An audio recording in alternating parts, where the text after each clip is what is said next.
kaparokya, bago natin umpisahan ang online viewership ng dalawang noontime shows dito sa bansa, ang It's Showtime at ang Eat Bulaga. Ngayong araw po ng Sabado, March 14, 2026 ay ibabahagi or talakhayin po muna natin ang TV ratings na nakala po natin coming from Telepinoy. Ito ay nakita or nakuha mga kaparokya sa Nielsen Philippines, ang one of the most trusted TV ratings provider nga po ng mga programa dito sa bansa. But before we jump into our topic mga kaparokya at bago natin umpisahan ang online viewership ay magpapakilala po muna ako sa inyo. Ako nga po pala si Mervin, ang tao sa likod ng YouTube channel na Kaparokya TV. Kamusta kayo mga kaparokya? Naway nasa mabuting kalagayan po kayo habang pinapanood nyo po ang video ko na ito. At ini-invite ko po kayo mga kaparokya na paki-subscribe naman po ang aking YouTube channel.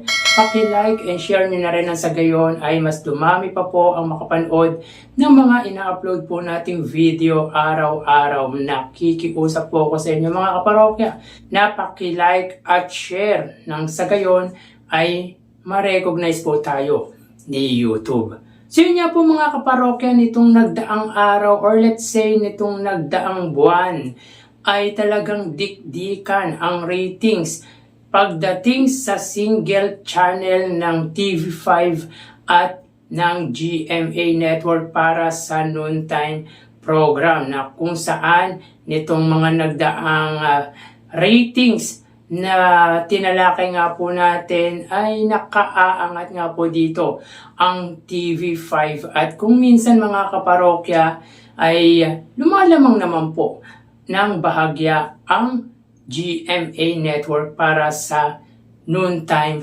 program.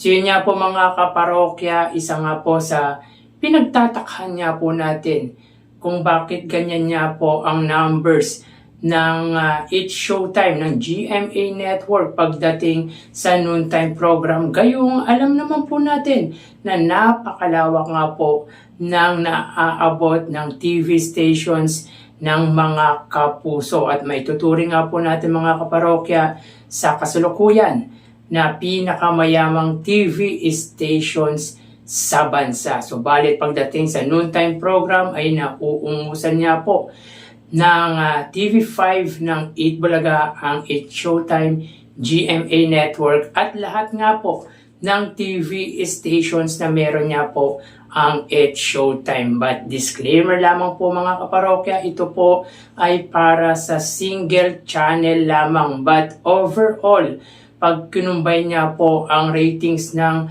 It's Showtime ay nakalamang or lamang naman po talaga ang It's Showtime sa Eat Bulaga. But when we say single channel, ito ay para lamang po sa main TV network ng dalawang noontime program.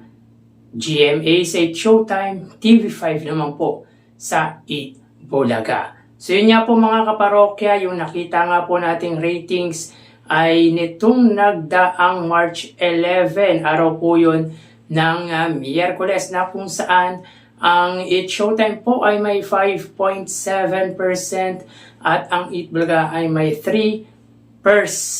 So dito ay 2.7 ang pagitan ng dalawang noontime show. At dito wala po tayong makikitang ratings ng iba't ibang TV station or ratings ng TV stations ng It's Showtime at ng Eat Bulaga. At ang gagawin po natin mga kaparokya, kukuha po tayo ng pwedeng pagbasihan ng ratings ng mga TV stations ng dalawang pananghaliang programa. At yun nga po, nakita nga po natin yung ratings nitong nagdaang January 30 at February 1 na kung saan mga kaparokya ang A to Z ay may 1.6%, ang Kapamilya Channel ay may 0.9% at ang All TV ay may 0.2%.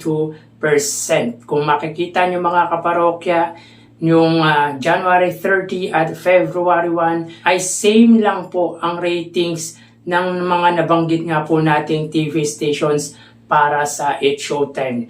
At para sa 8 Bulaga, ang RPTV ay may 0.1%. So dito tayo bumase mga kaparokya. Kung yung 5.7% ng 8 Showtime, yung A2Z doon ay may 1.6%, yung Kapamilya Channel ay 0.9%, at ang All TV ay may 0.2%, meaning ang GMA po ay may 3% TV ratings. Samantalang ang 8 Bulaga, kung RPTV ay may 0.1%, meaning ang TV5 po ay may 2.9%. So dito mga kaparokya ay 0.1% lamang po ang inilamang ng GMA sa TV5.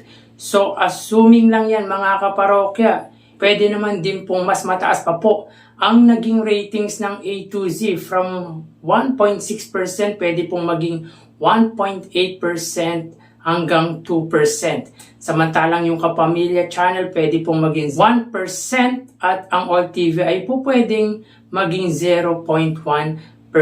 At ang GMA mga kaparokya, it could be less than 3% or more than 3%. Hindi po natin alam yung pwedeng maging ratings ng bawat TV stations ng It's Showtime sapagkat wala naman pong naka-indicate na number of ratings para sa mga TV stations nito. Ganun din po sa It Bulaga. Kaya ang pinagbasihan niya po natin ay yung ratings nitong nagdaang January 30 at February 1. But anyway mga kaparokya, kahit sabihin pa po natin na 3% or more than 3% ang naging ratings ng GMAs para sa 8 Showtime, maituturing ba natin na mataas ang ratings ng GMA para sa nasabing noontime program? Well mga kaparokya, siguro ito na nga po yung trend ng ratings ng 8 Showtime sapagkat siguro mas marami na nga pong nanonood sa social media. But kung titignan po natin yung viewership ng dalawang pananghaliang programa ay nakalalamang pa rin po ang 8 Bulaga. Pag nagkakandak nga po tayo ng online viewership pagdating sa kanilang main YouTube channel, even sa Facebook Live, ay dikit po ang nagiging number of views ng dalawang noontime show. Pero pagdating sa main YouTube channel ay umaalagwa nga po dyan ang 8 Bulaga. Kaya hindi din po natin po pwedeng sabihin na dahil po sa social media or dahil po sa online. Pero dito mga kaparokya, more than 3% or 3% or less than 3% ay tingin ko talagang mababa po ang ratings ng 8 Showtime ng GMA Network. So hindi po talaga mahatak-hatak ng 8 Showtime pagdating sa ratings ang GMA Network. Ano ba ang naging problema ng GMA at ng 8 Showtime? Meron bang mga solid kapuso or meron bang mga kapuso viewers na ayaw sa 8 Showtime? Yan ang katanungan natin mga kaparokya sapagkat knowing naman po nasa 8 Showtime na po ang lahat ng advantages. Unang-una mga kaparokya, yung viewers, yung mga solid viewers ng ABS-CBN, most likely ay sa 8 Showtime nga po nanonood. At yung mga solid viewers ng Kapuso ay sa 8 Showtime din po nanonood sapagkat ito po ang kanilang noontime program. At isa pa po sa advantages ng GMA Network ay yung lawak na naaabot nga po ng TV stations nito. Kahit liblib na lugar ay nasasagap or naaabot nga po ng GMA, unlike sa TV5 na very limited lamang po ang naaabot. At ang masaklap pa, kahit dito sa Quezon City ay mahina nga po ang signal ng TV5.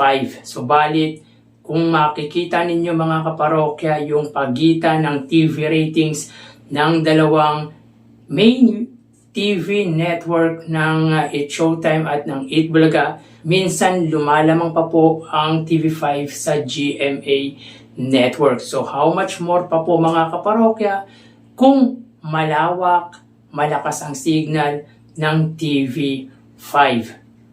Baka talunin ng lubusan ng kapatid network ang Kapuso Network pagdating sa noontime program. Pero mga kaparokya, dito sa ratings na nakala po natin ay lamang ng 2.7% ang It's Showtime sa 8 Bulaga. Pero in fairness, sa 8 Bulaga ay consistent ang ratings ng pananghaliang programa ng iconic trio simula pa po. Unlike sa GMA mga kaparokya, ng mga first year nito sa Kapuso ay umaabot po ng mahigit 5% ang ratings nito. Pero ngayon ay 3% na lamang. So, talagang malaki ang nabawas sa viewership ng It's Showtime para sa GMA network. So tara ating alamin ang online viewership ng dalawang bigating noontime shows. Para sa 8 Bulaga Under TVJ Facebook page na may 3.9 million followers at sa It's Showtime na may 19 million followers. So sa oras na 1:16 PM ang It's Showtime ay may segment na Laro Peak. Samantalang ang 8 Bulaga naman po ay may segment na The Age is Right. So dito makita po natin na ang viewers po ng It's Showtime ay 2,900 viewers. Samantalang hanapin po muna natin ang live ng 8 Bulaga. So ang 8 Bulaga may 3,200 live viewers. So dito ay lamang ng 300 views ang 8 Bulaga sa It's Showtime pagdating sa Facebook Live. So magawi tayo sa TV Network YouTube channel ng dalawang pananghaliang programa. So para po sa It's Showtime under GMA Network YouTube channel na may 40.9 million subscribers at sa 8 Bulaga naman po under TV5 YouTube channel na may 2.73 million subscribers. So sa oras na 1:17 PM ang It's Showtime under GMA Network, sila po ay may 28,000 viewers. Ang 8 Bulaga naman po under TV5 YouTube channel ay may 13 or 12,000 viewers.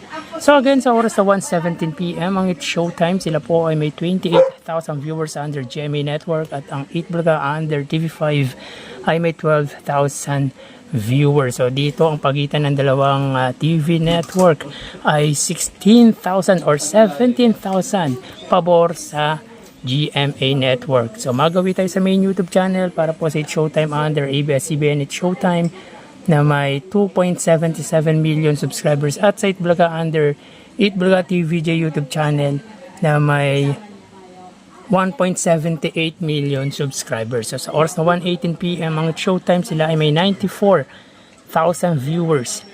Ang 8 Bulaga naman po, sila ay may 131,000 viewers.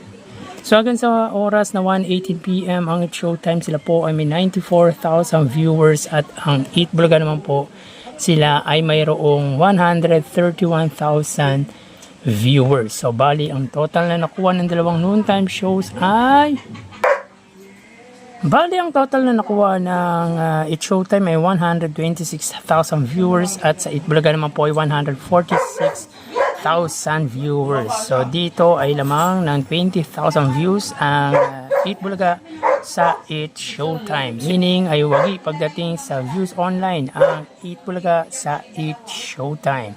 So magpapaalam na po ako. Thank you and God bless.